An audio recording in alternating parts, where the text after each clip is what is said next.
Conhecer a literatura brasileira é conhecer a história do país. E entender isso é compreender o progresso e as barreiras sociais e culturais do Brasil atual. Por isso, através de vídeos temáticos, diálogos em sala de aula e contato com a linguagem não escrita, o objetivo principal desse projeto é despertar o desejo dos alunos do ensino médio em buscar a leitura das obras literárias brasileiras por meio da técnica do audiovisual.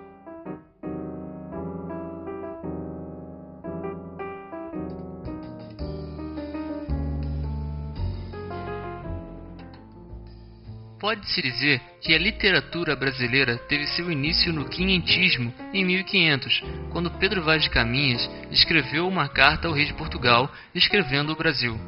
Esse foi o primeiro documento chamado de literatura brasileira, que deu origem à literatura informativa, que hoje conhecemos como fofoca. Com o tempo, o padre José de Anchieta começou a escrever poemas, sermões, cartas e hinos com o objetivo de catequizar os índios brasileiros, a chamada literatura jesuíta. Nos próximos 2 séculos, a literatura se resumiu a descrições de viajantes e textos religiosos, sendo marcada por conflitos espirituais e exagero de emoções do barroco e pela simplicidade e realidade do neoclassicismo, chamada pelos íntimos de arcadismo. Por volta de 1836, com a chegada da família real, o Brasil se modernizou e tomou formas próprias, copiando algumas características europeias, claro, como a idealização da mulher e o individualismo. Assim, nasceu o romantismo. Quando o amor acabou, o realismo deu um jeito rápido de tomar o seu lugar, falando da realidade social e dos principais problemas do ser humano. Expandiu-se no país, principalmente pelas obras de Machado de Assis, Memórias Póstumas de Brás Cubas, Dom Casmurro e Aloysio de Azevedo, O Mulato e o Cortiço. No final de 1895 surgiu o parnasianismo, com seus textos clássicos e sua poesia descritiva. Com temas mitológicos e descrições detalhadas, os poetas parnasianos diziam que faziam arte pela arte. Graças a esse jeito metido, eles foram chamados de criadores de uma literatura alienada, já que não falavam dos problemas sociais da época. Chegando contudo, na mesma época que o parnasianismo, o simbolismo trouxe sua linguagem difícil de entender e seus textos cheios de misticismo e religiosidade, valorizando os mistérios da morte e dos sonhos.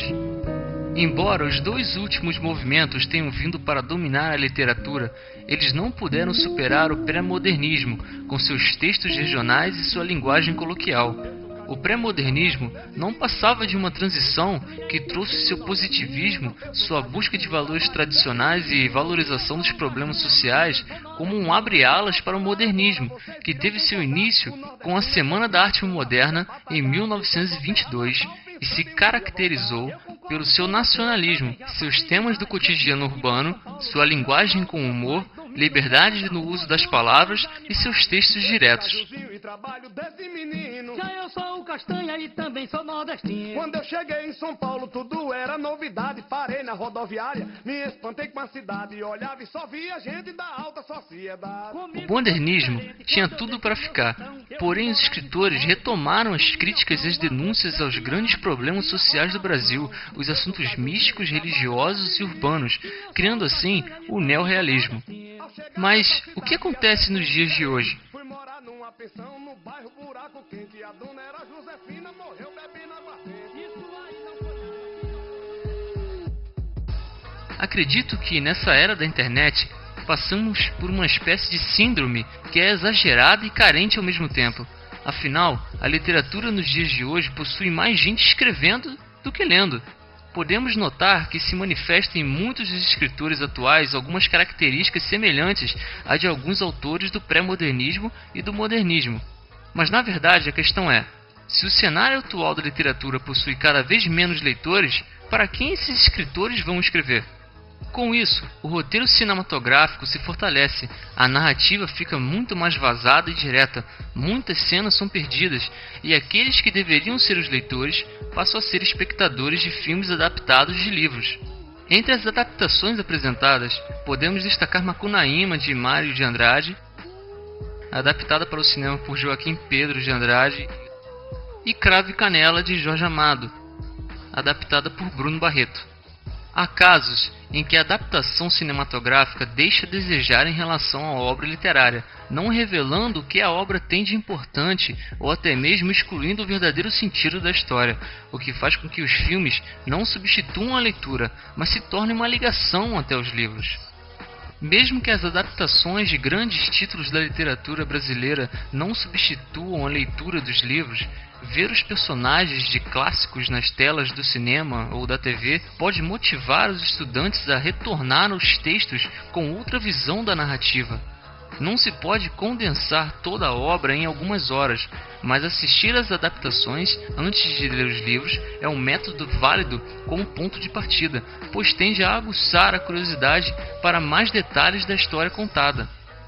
Sendo assim, nada mais eficaz e benéfico para a juventude do que apresentar outros meios de aprender, mostrando um pouco do histórico cultural do país e incentivando a leitura de obras que moldaram o pensamento e a forma de viver do brasileiro.